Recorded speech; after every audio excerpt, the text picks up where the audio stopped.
Shradha, a basic question.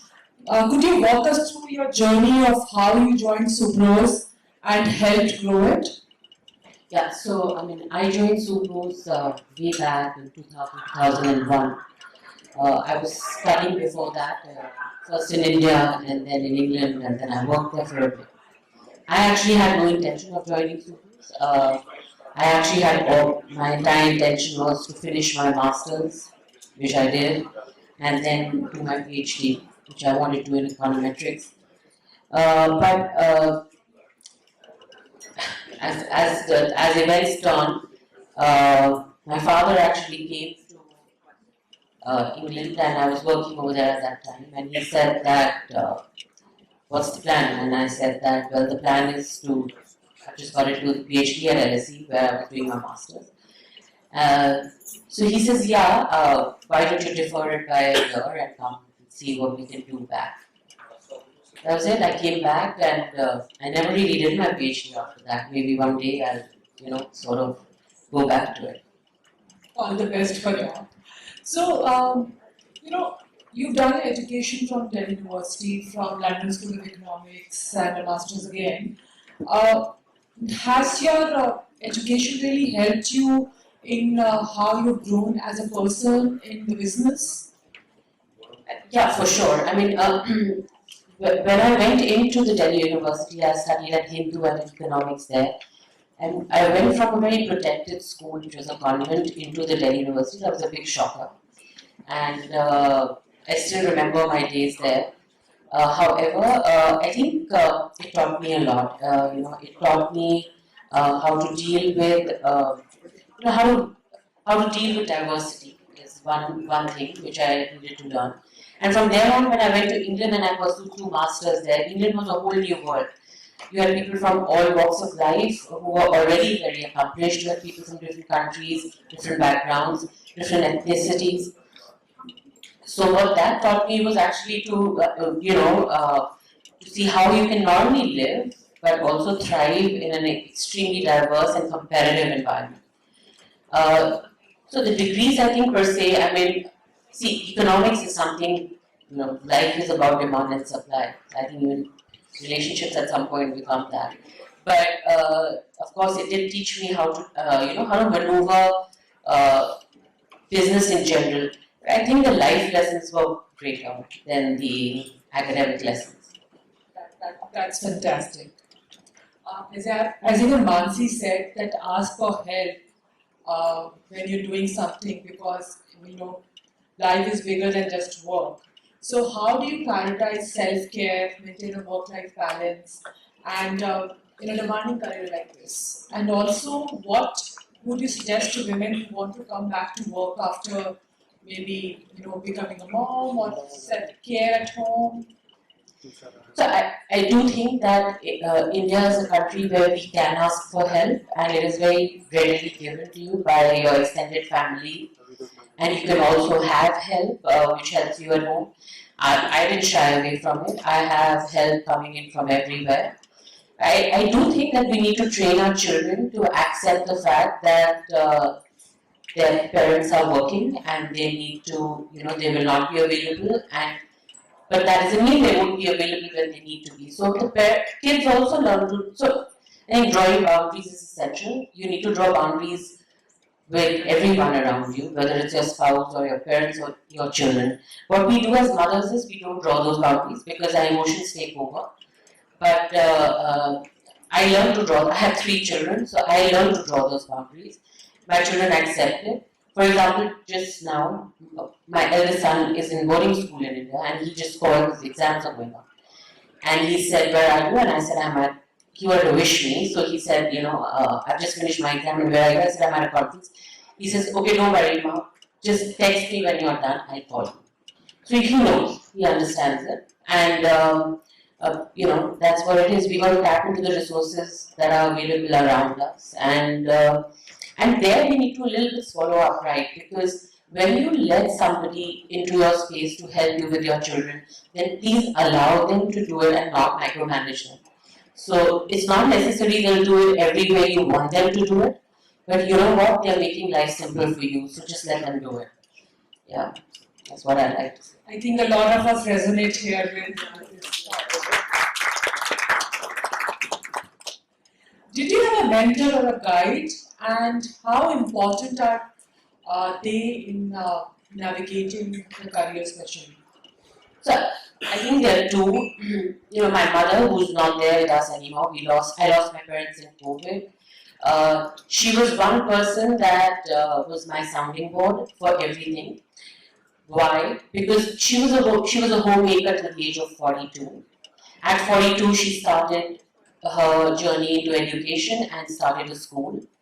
At 62, she started a full-fledged, that was a primary school, and at 62, she started, when everybody says sunset, she started a full-fledged school, which today is amongst the top few schools in India. I draw a lot of inspiration from her. And also, the fact was that she was one person. A lot of people, when you come into leadership, people don't want to show you the mirror, because obviously, who wants to tell you that you're wrong? Because either the influence are dependent on it, or the emotions are dependent on it, or etc. etc. She was one person who showed me the mirror and said, I don't think that this is alright. I wouldn't do it this way. But she would never tell me how to do it. Or if she felt that, I was too away, and she said, maybe you need to relook at how you're managing this. I really miss that. So that was one. The other, of course, was Mr. R.C. Bhargav, who is a big guiding light for all of us in the auto space, but specifically for me. I keep going back to him for a lot of advice and mentorship, not on just how to navigate the business, but also how to navigate life in general. Because when you go to him and meet him in his home, and you sit with him for an hour, what he teaches you is how to actually look 30 years beyond. And it's not that he'll ask you to make a 5-year, 10-year plan. He just say, where do you think the world is going to be 30 years from now? And what do you think you can do about it? And how do you think you're preparing yourself, your organization, your kids for that? And I think that really helped me. So I keep going back to him every 6 months, whether he likes it or not, but I do go back. As a successful woman in the manufacturing industry, what challenges did you face early on, and what are the new challenges which you're facing and you're trying to navigate it? So, I have to be very honest, I'm a very thick-skinned person, so I didn't really care about people's comments, if that's what you're referring to, or their views or opinions. They didn't matter to me. I kind of came in saying that it's me, take it or leave it. 1, 2, I believe in my skill, and my skill will speak for me, not my gender. Of course, men have a problem dealing with women. I think, that's something that's their problem, and they need to.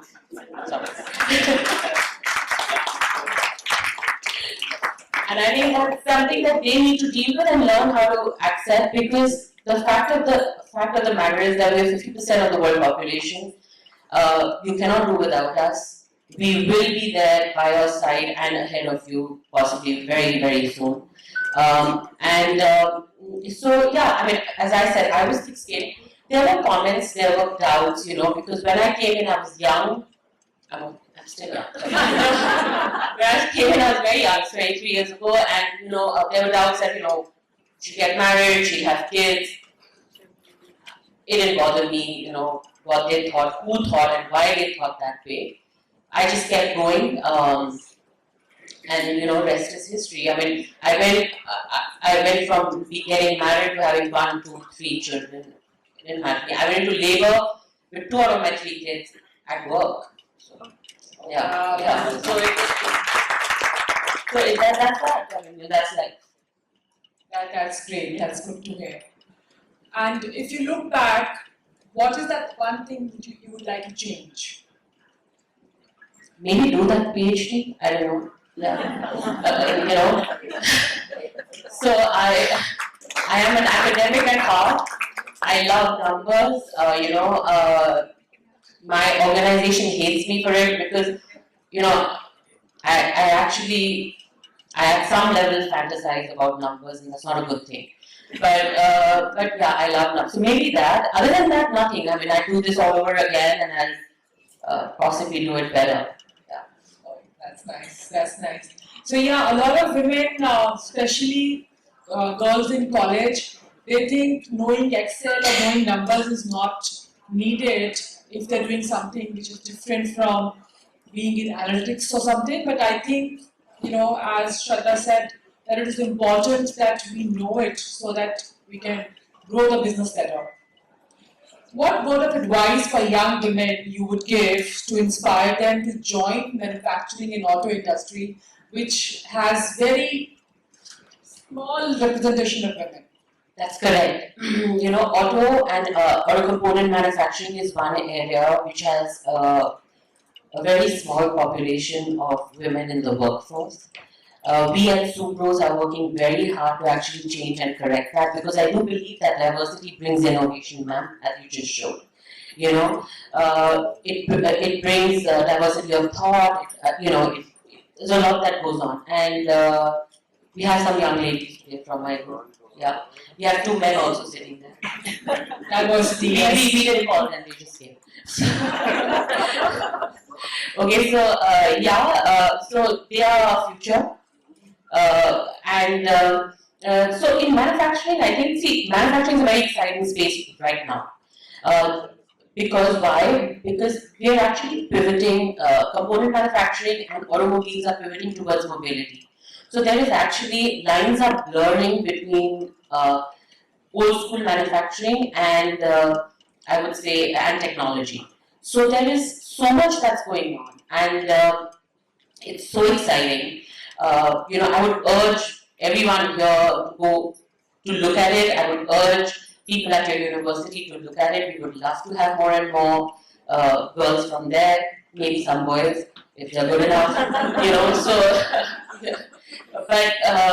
But I do think, because the next 10 years, as we may have it, with electric mobility coming in, with transformations happening there, we're no longer just building cars, we are almost like building those missiles that you saw. Because today it's all about collaboration, so it's collaboration between technology and people. It's very exciting. I'm not an engineer by any standard, I don't claim to be, but even I'm super excited about it. I keep saying this again and again, that now is the time for India, now is the time, and more so now is the time for manufacturing. And we just had the Bharat Mobility Show, which was a super duper success, where we got together the entire value chain of the auto space, whether it's drones or it's components or it's electronics, the auto guys, everyone came together. And our Honorable Prime Minister inaugurated, and he said just one thing in the end. I keep repeating it, but I can't get it out of my head. He said, "Yahi samay hai, sahi samay hai." So that's all I'll have to say. Super, thank you. If anyone has any question for Shradha, yahi samay hai. Yes, ma'am.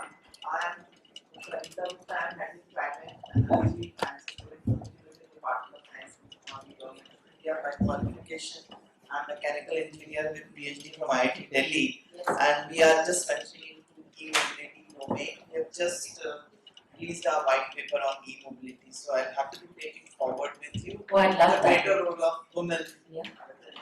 Absolutely, I would love to do that. Yeah. Anyone else?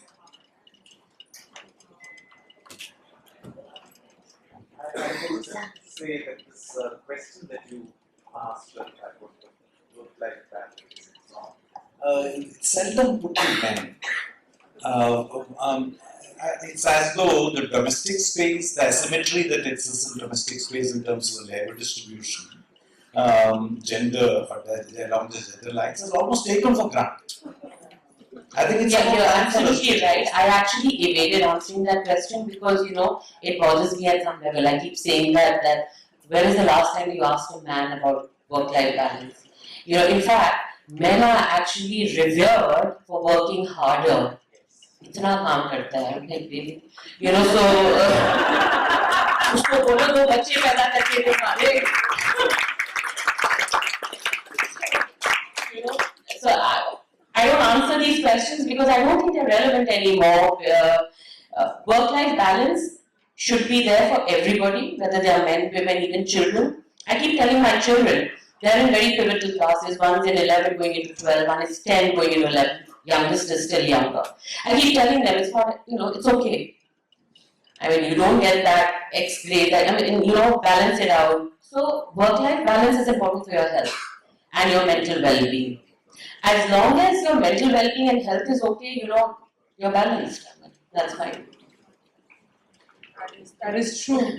And yes, I think that debate will continue to go on because primarily in India, at least, mostly, this responsibility of home and work and family comes on women. So yes, this question will always be there for a long time. Hopefully not. Yes. I think, much as I may want to, but I think it's going to be a while. Yeah. It's taken men centuries to even get where they are right now. We need to change. I don't know how they're just slow on the uptake. What do we do? Right.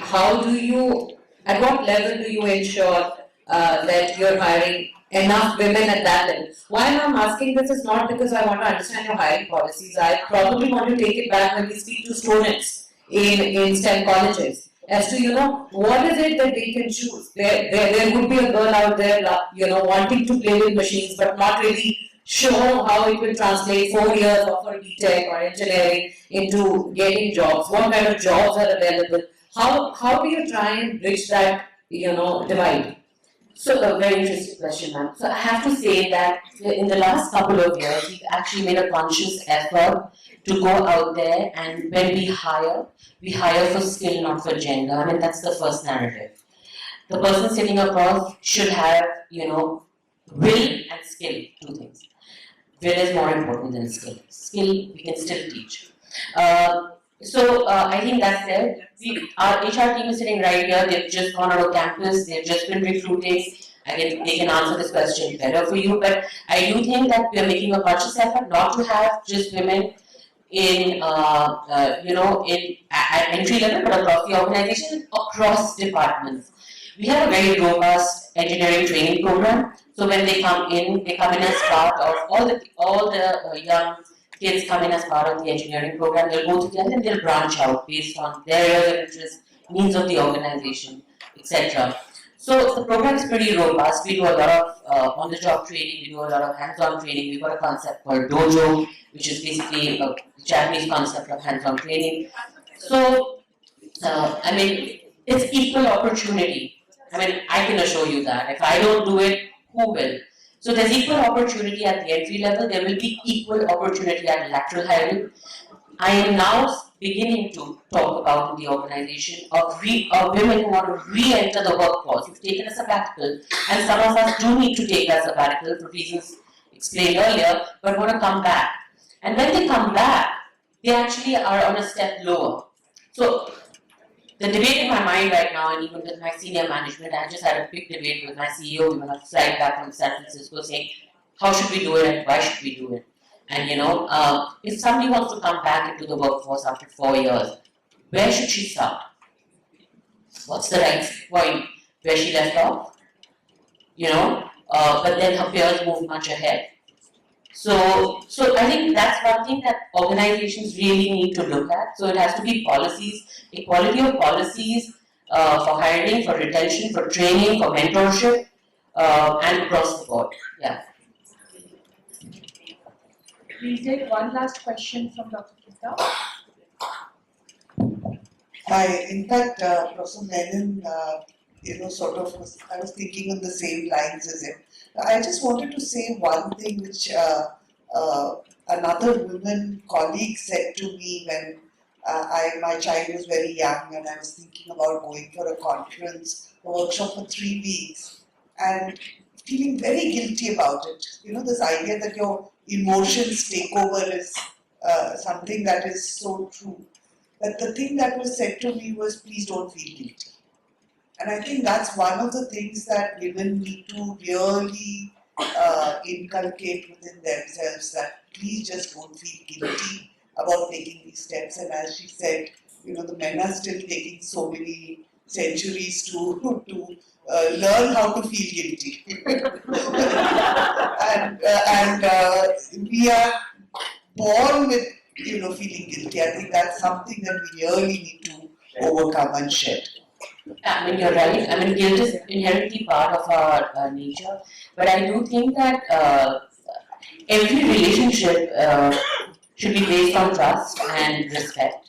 So as long as we can set our boundaries, I mean, guilt is that, and you know what, let me tell you one thing, no matter what you do, and no matter how hard you try, okay, guilt is not going to leave you, and children can be very, very, very criminal when they want to make a comment and hit you where it hurts. They know it will hit you by saying, I'm coming back to town, Ma, for my spring break, and you're going to Japan. I'm like, it's not my fault that your spring break collides with my Japan tour. We have to work around it. We get, instead of 7 days, we get 3 days together and make the most of it. That's it. You say it once, they won't ask you again.